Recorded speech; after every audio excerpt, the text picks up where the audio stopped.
Good morning students. आज हम poem number 6 पढ़ेंगे। पोएम 6 जिसका टाइटल है नो मैन आर फॉरेन, कि कोई भी व्यक्ति फॉरेन नहीं है, एक प्रकार से विदेशी नहीं है। बहुत अच्छी पोएम है। इसमें जो पोएम के पहले आपको पढ़ने के लिए दिया हुआ है कि have you ever thought of some people as strange?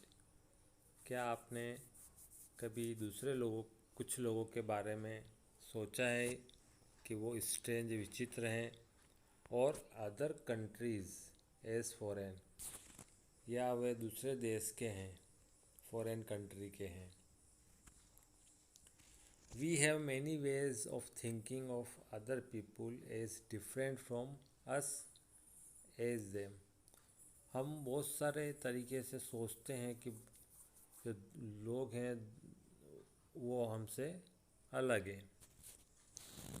They may belong to a different country, वो लोग चाहे किसी डिफरेंट कंट्री यानी दूसरे देश के हो सकते हैं, और स्पीक ए डिफरेंट लैंग्वेज, या वो डिफरेंट लैंग्वेज बोलते होंगे। इन द पोएम, इस पोएम में However, the poet reminds us of many ways in which we are all the same. इस पोएम में जो पोएट हैं, जो कवि हैं, वो हमें रिमाइंड कराता है, याद दिलाता है कि बहुत सारे तरीके से हम सब सेम हैं, एक जैसे हैं।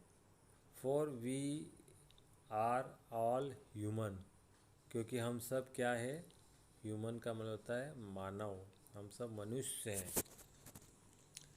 तो इस प्रकार से इस कविता में जो कवि है हमको ये बताना चाह रहा है कि हम अलग देश के हो सकते हैं, अलग लैंग्वेज, अलग भाषा बोल सकते हैं, अलग हमारा कलर हो सकता है, लेकिन हम सब एक हैं, क्योंकि हम सब ह्यूमन हैं, मानव हैं।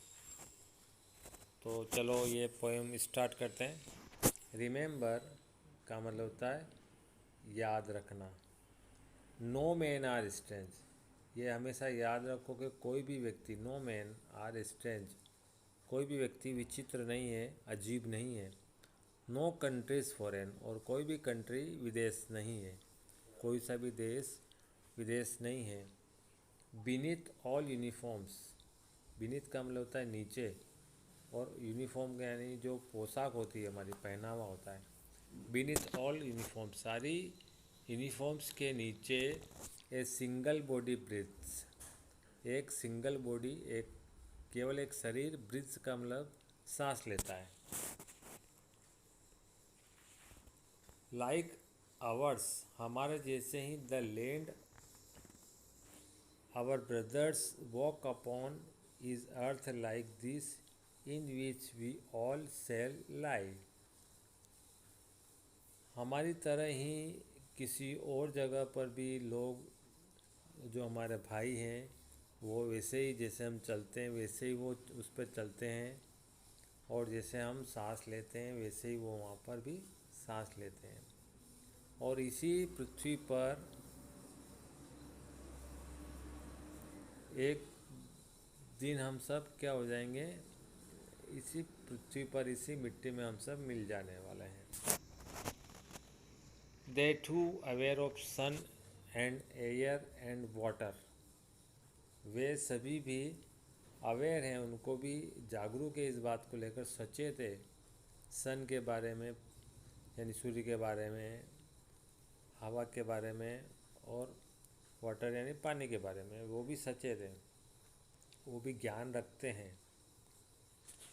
आर फेड बाय पीसफुल हार्वेस्ट्स, क्योंकि उनको भी पेट भरने के लिए हार्वेस्ट यानी फसल की ज़रूरत होती है, खेतों में धान उगाया जाता है। पीसफुल यानी शांतिदायक। बाय वाट्स लॉन्ग विंटर्स स्टार्ड, ये जो पोएम लिखी गई है एक विदेशी कवि के द्वारा, जहाँ पर उन देशों में ठंड ज़्यादा होती है, इसलिए यहाँ पर लिखा गया बाय वार्स, यानी युद्धों के बाद जो लॉन्ग विंटर, सर्दियों में जो स्टारवेशन यानी जो भूख लगती है युद्ध के बाद, यानी बहुत मेहनत करने के बाद सर्दियाँ होती है, और सर्दियों में क्या होता है, भूख ज़्यादा लगती है।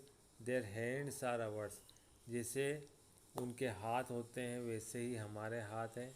And in their lines we read, और उनकी पंक्तियों में हम पढ़ते हैं, a labour not different from our own, कि उनके जो लेबर हैं, उनके जो मज़दूर हैं, वो भी हमारे जो मज़दूर है उनसे अलग नहीं है। तो कवि यहाँ पर यही कहने की कोशिश कर रहा है कि चाहे हम किसी भी देश में रहते हो, हम कैसे भी पहनावा पहनते हो, हम सब मनुष्य हैं, और हम सबको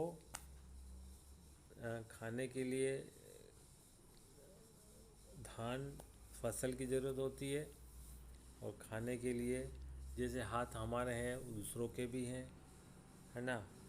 और जैसे मज़दूर हमारे होते हैं वैसे दूसरे देशों में भी मज़दूर होते हैं। कवि यहाँ पर ये बताने की कोशिश कर रहा है।